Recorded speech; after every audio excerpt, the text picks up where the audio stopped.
Hola a todos y todas. En esta presentación vamos a repasar algunos documentos de referencia y lineamientos generales establecidos por parte de los organismos que lideran cada uno de los pilares de la iniciativa Alerta Temprana para todas las personas, que nos servirán para seguir entendiendo la importancia del enfoque de pronósticos basados en impacto.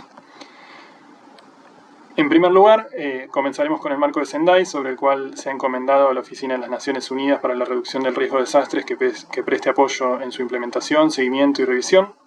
El marco de Sendai para la reducción del riesgo de desastres 2015-2030 ofrece a los Estados miembros una serie de acciones concretas que se pueden tomar con el objetivo de lograr en ese plazo el siguiente objetivo, que es la reducción sustancial del riesgo de desastres y de las pérdidas ocasionadas por los desastres. Esto es tanto en vidas, medios de subsistencia y salud, como en bienes económicos, físicos, culturales, etc. Y para obtener ese resultado, el marco establece la necesidad de prevenir la aparición de nuevos riesgos y reducir los existentes, implementando medidas que reduzcan el grado de exposición a las amenazas y la vulnerabilidad a los desastres y aumenten a su vez la preparación para la respuesta y la recuperación y refuercen de esta manera la resiliencia. Si bien el marco de Sendai reconoce que en los estados nacionales recae la misión principal de reducir el riesgo de desastres, considera también que es una responsabilidad que debe compartirse con otros actores como los gobiernos locales, el sector privado y otros grupos de interés. Y bueno, este acuerdo global establece 4 prioridades principales de acción, que son comprender el riesgo de desastres en todas sus dimensiones, como vimos en alguna de las otras presentaciones del módulo, para que ese conocimiento pueda usarse en todas las fases de la reducción del riesgo, fortalecer la gobernanza del riesgo de desastres para poder gestionarlo, fomentando la colaboración y la formación de alianzas tanto a nivel nacional, regional y mundial. Otra prioridad de acción es invertir en la reducción del riesgo de desastres para la resiliencia, impulsando inversiones tanto públicas como privadas y en medidas tanto estructurales como no estructurales. Y la cuarta prioridad consiste en aumentar la preparación para casos de desastre a fin de dar una respuesta eficaz y reconstruir mejor, es decir, que el riesgo se reduzca también en esas etapas posteriores de recuperación, rehabilitación y reconstrucción. A partir de estas prioridades, el marco resalta 7 metas globales que sirven como guía para la acción y a su vez para evaluar el progreso del marco, de las cuales nos interesa en particular de todas estas destacar aquí la meta G, que es la que exige a los países para el año 2030 incrementar considerablemente la disponibilidad de los sistemas de alerta temprana sobre amenazas múltiples y la información y las evaluaciones sobre el riesgo de desastres transmitidas a las personas y el acceso a ellos. Entonces, a este respecto, a su vez, se conformó un grupo de trabajo intergubernamental de expertos para establecer los indicadores para darle seguimiento a estas metas y a su vez una terminología para un entendimiento común sobre estas metas globales. Y este grupo de expertos, en relación a la meta G, estableció esta serie de indicadores que vemos acá, como ser, por ejemplo, el número de países que cuentan con sistemas de alerta temprana sobre amenazas múltiples, el número de países con sistemas de vigilancia y previsión, el número de personas cada 100.000 habitantes que están cubiertas por información de alerta temprana por los gobiernos locales, porcentajes de los gobiernos locales que disponen un plan de actuación en respuesta a las alertas tempranas, número de países con información y evaluación del riesgo de carácter accesible, comprensible, útil, pertinente, al alcance de la población en nivel nacional y local, y porcentaje de la población expuesta o en riesgo de sufrir desastres que está protegido mediante mecanismos de evaluación preventiva tras una alerta temprana. Entonces, a su vez, como líder de este Pilar 1, en la región, algunas de las acciones que está proponiendo y llevando a cabo la Oficina de las Naciones Unidas para la Reducción del Riesgo de Desastres están también íntimamente relacionadas con el enfoque de pronósticos basados en impacto, y algunas de ellas que destacamos son el promover la creación y la mejora de las bases de datos de pérdidas y daños, apoyar la priorización de las amenazas y los impactos de cada país, apoyar la identificación de metodologías para la evaluación de esos riesgos, orientar sobre los mensajes claves basados en el impacto y orientados al usuario, y mejorar la comunicación de la incertidumbre del riesgo. Como líder del Pilar 2, la Organización Meteorológica Mundial dispone de las directrices sobre servicios de predicción y aviso multirriesgos que tienen en cuenta los impactos, el documento 1150, que consiste en 2 documentos. Una primera edición que contiene principalmente todo lo relacionado a conceptos básicos, a la fundamentación, definición de conceptos clave, recomendaciones generales, la importancia de las asociaciones, los tipos de información necesarios, requisitos funcionales y desarrollo de capacidades y tipo de sistemas de alerta según la información que contiene cada uno. En cuanto a la segunda edición, la parte 2, está centrada más bien en aplicaciones prácticas. Contiene una gran cantidad de ejemplos de buenas prácticas y de asociaciones, estrategias de comunicación, comunicación del riesgo, información de impacto y metodología de análisis. Algunos ejemplos acerca de cómo medir el valor y cómo abordar, cómo organizar las prioridades en el desarrollo de capacidades.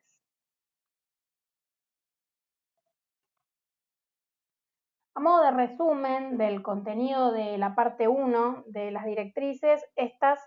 son las recomendaciones de la OMM para el establecimiento de servicios de predicción y avisos basados en impacto. En primer lugar, se encuentra la importancia de establecer asociaciones. Esto incluye comprender las necesidades, trabajar en equipo con organismos de emergencia y demás usuarios específicos. La información de impacto y desarrollo de servicios implica la estrecha relación con los asociados para desarrollar en forma conjunta el marco específico para cada caso, establecer relaciones entre los fenómenos hidrometeorológicos y los impactos, la vulnerabilidad y la exposición a partir de casos de estudio. Requerimientos funcionales. Esto principalmente se refiere a la infraestructura necesaria para la gestión y el procesamiento de la información, difusión, comunicación, intercambio de la información y estrategias de trabajo. En cuanto al desarrollo de la capacidad del personal, se refiere a la capacitación no solo de los generadores de la información, sino también de los usuarios, y es muy importante siempre realizar una validación, evaluar qué es lo que funciona y qué debe ser mejorado de todo el proceso de trabajo y del sistema que se está queriendo desarrollar e implementar. Estas figuras son extraídas de las directrices en donde se muestra, por un lado, la relación entre los elementos clave para desarrollar este tipo de sistema y por el otro, la matriz de riesgo utilizada en la Oficina Meteorológica del Reino Unido para emitir sus alertas basados en impacto. En la figura de arriba se ve cómo las componentes de la amenaza, exposición y vulnerabilidad contribuyen a la cuantificación y reducción del riesgo y una estimación en colores del grado de avance en las distintas componentes. Hay mayor progreso en lo relacionado con la amenaza y sus características climáticas. En cuanto a la estimación del impacto a partir de información de exposición y vulnerabilidad, existen algunos progresos, pero es un factor muy limitante la falta de información en estas dimensiones. Por último, la evaluación integral del riesgo es la componente que más incertidumbre tiene. La matriz de riesgo utilizada por la Oficina Meteorológica del Reino Unido evalúa el nivel de 2 dimensiones para definir el nivel de alerta. Por un lado, la probabilidad y por el otro, el impacto. Está categorizado en colores que van desde el verde al rojo según el nivel de alerta sea de menor a mayor. Por ejemplo, se ve que para un nivel de impacto medio y baja probabilidad, el alerta sería de color amarillo. Pero para un mismo nivel de impacto, si aumenta la probabilidad, el nivel de alerta aumenta a naranja. Análogamente, para una probabilidad fija, determinada, el nivel de alerta aumenta cuanto mayor sea el impacto esperado.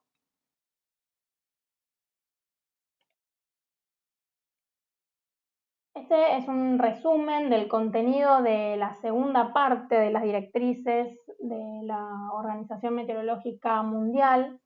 empezando por la importancia de las asociaciones y el establecimiento de acuerdos, el desarrollo de ejercicios y simulacros, actividades colaborativas e investigación interdisciplinaria. Por otra parte, el rol clave de la comunicación, donde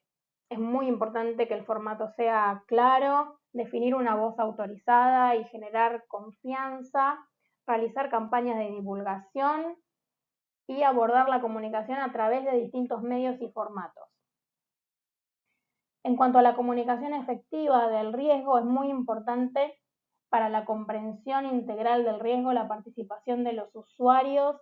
incorporar conocimiento comunitario e involucrar a los grupos vulnerables y comunidades de difícil acceso desde el principio del proceso. En cuanto a la información de impacto y el análisis, es importante realizarlo junto a los asociados y partes interesadas. El intercambio de conocimiento y de información son claves con los asociados y también es clave para el apoyo, para las instancias decisorias y el enfoque multiamenaza e impactos en cascada. En cuanto a la medición del valor, se muestran algunos ejemplos de indicadores, formas de medir dimensiones como la oportunidad, la pertinencia, los resultados y, bueno, como dije anteriormente, elaborar indicadores para poder medir esas dimensiones que de alguna manera nos acerquen a la medición del valor del servicio. Por último, en cuanto al desarrollo de capacidades, es importante abordarlo no solo desde los servicios meteorológicos e hidrológicos nacionales, sino también desde el lugar de los asociados y de los usuarios, el desarrollo de competencias, realizar actividades conjuntas, intercambios activos y de esta manera garantizar la calidad y la mejora continua de los servicios. En cuanto a la comunicación, el mensaje debe responder de forma concisa y concreta a las preguntas ¿quién, qué, dónde, cuándo y por qué? Y en la medida de lo posible brindar los impactos asociados. Eso en cuanto a la redacción del mensaje. El gráfico superior izquierdo, donde se observa la pirámide invertida, muestra un modelo de alcance para que la comunicación sea efectiva en términos integrales del riesgo. En la parte superior de la pirámide invertida se ve que es necesaria la sensibilización, definir el alcance, crear confianza, para recién después pasar a la comprensión del mensaje y finalmente a la acción, que es el principal objetivo de un sistema de alerta. La figura superior derecha muestra un esquema para el abordaje de generación de capacidades en donde se muestran diferentes formas de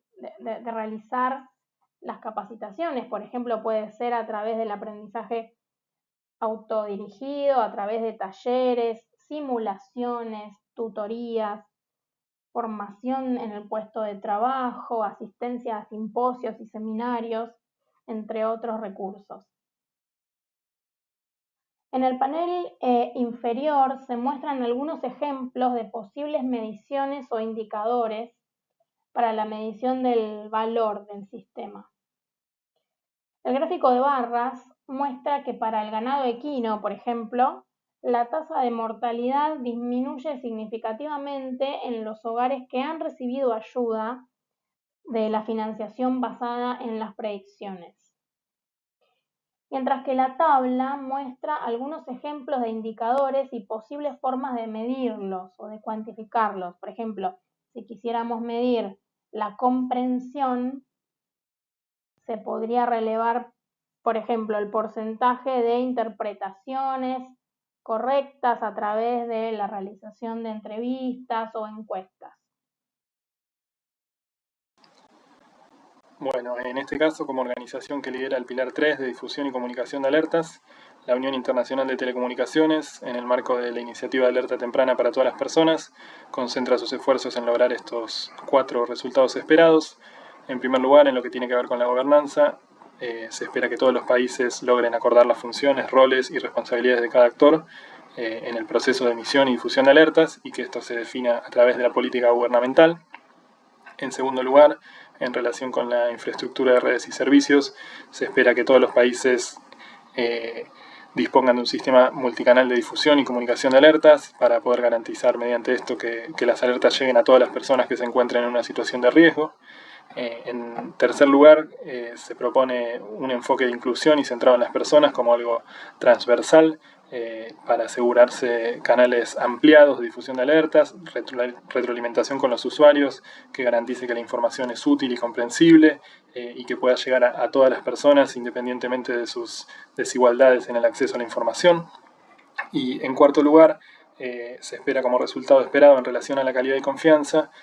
que todos los países tengan la capacidad de emitir alertas de emergencia eficaces y autorizadas mediante el protocolo de alerta común, que ahora ampliaremos de qué se trata, y que resulta sin duda un estándar adecuado para todos los canales de comunicación y todos los tipos de amenazas. Bueno, acá vamos a repasar algunos aspectos de este pilar que resultan complementarios con un enfoque de pronósticos basados en impacto. La Unión Internacional de Telecomunicaciones impulsa un enfoque, como decíamos, multicanal, apoyado en múltiples tecnologías, lo cual aumenta la eficacia en la transmisión de una alerta y permite abordar a la diversidad de comunidades en riesgo. En este contexto, el crecimiento de acceso a redes y servicios digitales a nivel global representa una oportunidad para fortalecer este pilar y poder llegar a más personas. Hoy en día se calcula que el 95% de la población mundial tiene cobertura de red móvil y que 4 de cada 5 personas en el mundo posee un teléfono móvil. Entonces, las redes móviles son un canal para llegar a la gente y un número creciente de países está utilizando las tecnologías basadas en la geolocalización, como el cell broadcast y los mensajes SMS basados en ubicación, para poder llegar a las personas que están en riesgo a través de sus dispositivos móviles. Esto, combinándose con un enfoque de pronósticos basados en impacto, puede permitir, por ejemplo, enviar mensajes geolocalizados a usuarios dentro de áreas de riesgo o recibir una comunicación bidireccional para poder obtener información sobre la cantidad de usuarios que están expuestos en esas zonas de riesgo. Y bueno, también en relación con esto último, es uno de los objetivos del pilar la integración del protocolo de alerta común, que es el formato modelo que estandariza internacionalmente las alertas de emergencia y las advertencias públicas. Este formato, como decíamos, se puede utilizar para todo tipo de amenazas y para todos los canales de comunicación disponibles. Algunas de las características de este formato son la incorporación de datos clave, como cuál es la emergencia, cuál es el área afectada, en qué plazo va a ocurrir. Este estándar a su vez agiliza el proceso de emisión y extiende el alcance de esa información. Es interoperable entre los distintos sistemas y usuarios. Permite automatizar algunos procesos como la traducción, esto que hablábamos hoy de que la información llegue a todas las personas, o la adaptación de esos contenidos. El proceso de emisión de alertas es más rápido a través del protocolo CAP, es más sencillo que con otros métodos, es más eficiente y se gana tiempo, aporta claridad en el mensaje y coherencia. A veces los eventos ocurren en más de una jurisdicción a la vez y a través de este protocolo se puede lograr un mensaje unificado y claro, tanto en la comunicación interna entre autoridades como hacia el público en general. Y en definitiva lo que se considera es que el mismo mensaje de alerta enviado por múltiples plataformas aumenta el impacto positivo de la información, el alcance, minimiza la confusión y mejora la confianza de las comunidades en los servicios de alerta. Entonces este protocolo tiene el complemento, en complemento con el enfoque de pronósticos basados en impacto, tiene el potencial de mejorar los avisos y fortalecer de esta manera los sistemas de alerta temprana. Y por último, como mencionábamos anteriormente, un objetivo transversal del pilar se refleja en este enfoque centrado en las personas, que destaca la importancia de los mecanismos de retroalimentación con los usuarios para que las alertas alcancen a todos, para que sean comprendidas, para que se aborden las desigualdades en el acceso existentes y, en definitiva, como decíamos, para poder garantizar la confianza de las comunidades en riesgo en las alertas recibidas. Por último, en relación al pilar 4 de la iniciativa, acerca de las capacidades de preparación y respuesta, nos interesa destacar este documento que encontrarán también como parte de los contenidos del curso. La guía El futuro de los pronósticos, pronósticos basados en impacto para la acción temprana, es resultado de un trabajo conjunto entre la Federación Internacional de la Cruz Roja y la Media Luna Roja y la Oficina Meteorológica del Reino Unido, y se desarrolló para proporcionar consejos prácticos y promover el diálogo entre científicos, meteorólogos, gestores de riesgo de desastres, líderes comunitarios y otros usuarios que intervienen en la ejecución de acciones tempranas. Este documento parte de un espíritu de co-creación y colaboración, como decíamos, entre diversos usuarios, que incorpora las perspectivas tanto de quienes elaboran estos pronósticos como de quienes los utilizarían, y resulta una guía imprescindible porque brinda a los servicios meteorológicos y a quienes buscan implementar este enfoque una serie de herramientas detalladas y mejores prácticas sobre cómo comprender a los usuarios, evaluar los impactos y riesgos, elaborar los pronósticos y alertas basadas en impacto, sobre cómo comunicar esa información efectivamente a los usuarios y sobre cómo realizar procesos de verificación y mejora continua para volver a iniciar ese ciclo de prestación de servicios. Bueno, si bien vamos a profundizar en estos contenidos a lo largo del curso, aquí vamos a sintetizar brevemente los principales aspectos del marco metodológico de un servicio de pronósticos y alertas basados en impacto y de la estructura de contenidos que propone la guía. Para comenzar un servicio como este, se sostiene que es necesario comprender primero quiénes serían sus usuarios, cuáles son sus necesidades y construir las colaboraciones y asociaciones sólidas. En esta instancia de codiseño también es necesario evaluar el riesgo en todas sus dimensiones y identificar los impactos en los que se priorizará trabajar. Una fase de coproducción que consiste en la elaboración misma de los pronósticos, trabajando a la par en el análisis de la amenaza y en determinar los niveles de impacto con los que se correlaciona y su probabilidad de ocurrencia. Una fase de prestación del servicio en la que comunicar estos pronósticos y alertas en los formatos adecuados y con la colaboración de los asociados. Y luego de ello, las acciones de preparación y acción temprana que se desencadenan a partir del pronóstico y la retroalimentación con los usuarios y la verificación de los pronósticos para una mejora continua de estos pronósticos y avisos.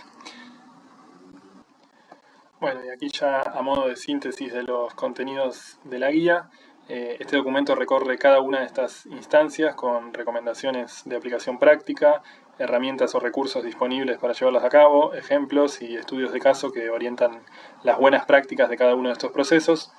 En el capítulo número 1 de introducción se describe el enfoque de pronósticos basados en impacto y las ventajas comparativas que tiene en relación con los pronósticos tradicionales.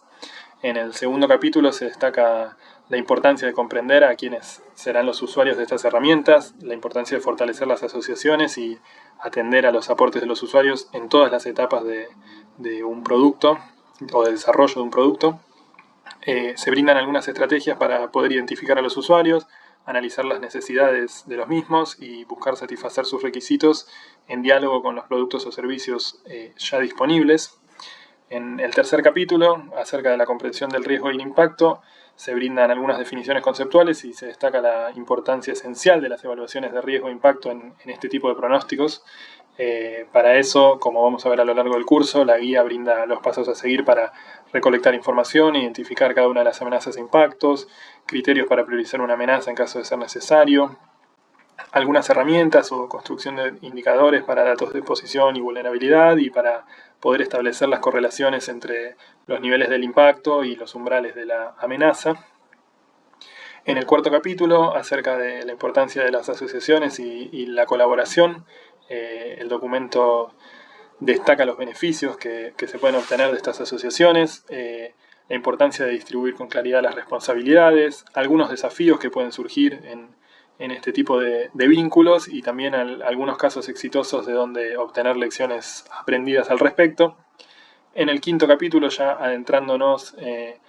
en la elaboración de este tipo de pronósticos, la guía se centra en los pasos y consideraciones a seguir para poder poner en funcionamiento estos productos y herramientas de previsión basadas en impacto.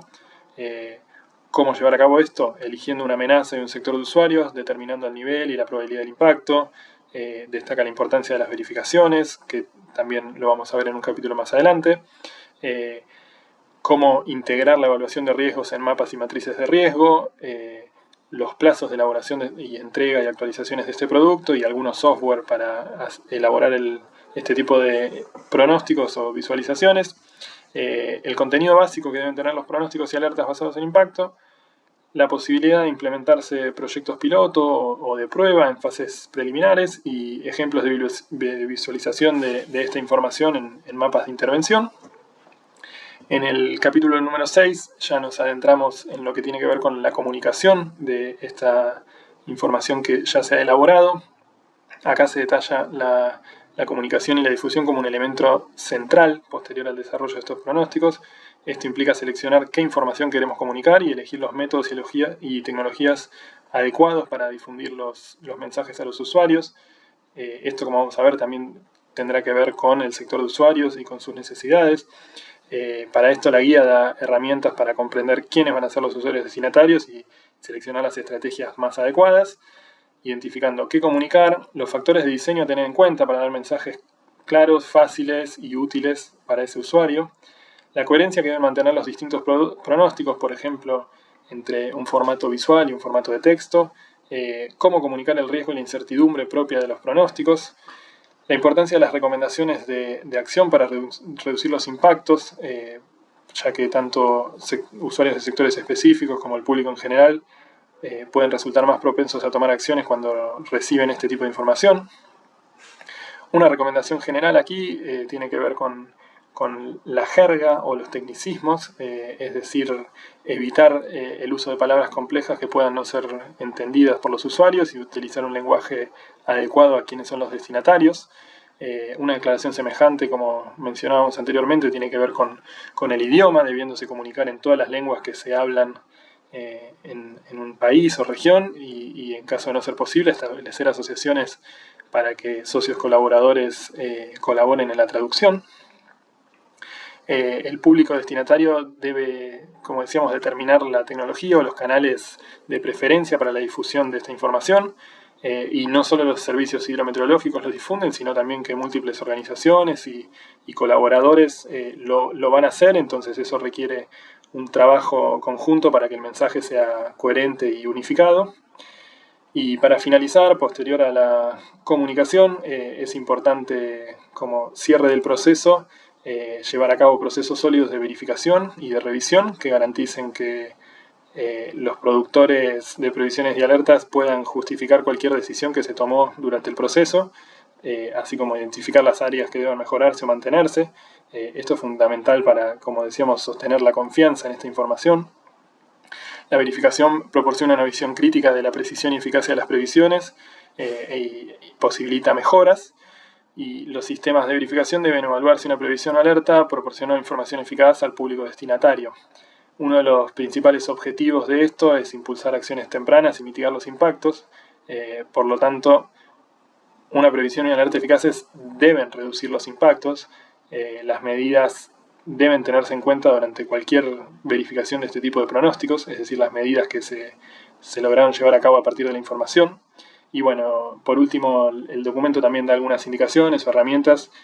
como el seguimiento en medios o redes sociales o encuestas de retroalimentación posteriores a un evento, con algunos ejemplos de referencia para poder hacer esta evaluación para la mejora continua. Y bueno, por aquí terminamos ya con la síntesis de estos documentos. Una vez que hayan visualizado todas las presentaciones del módulo, los invitamos a completar el cuestionario de este primer módulo 1 y continuaremos luego con los siguientes contenidos del curso. Muchas gracias.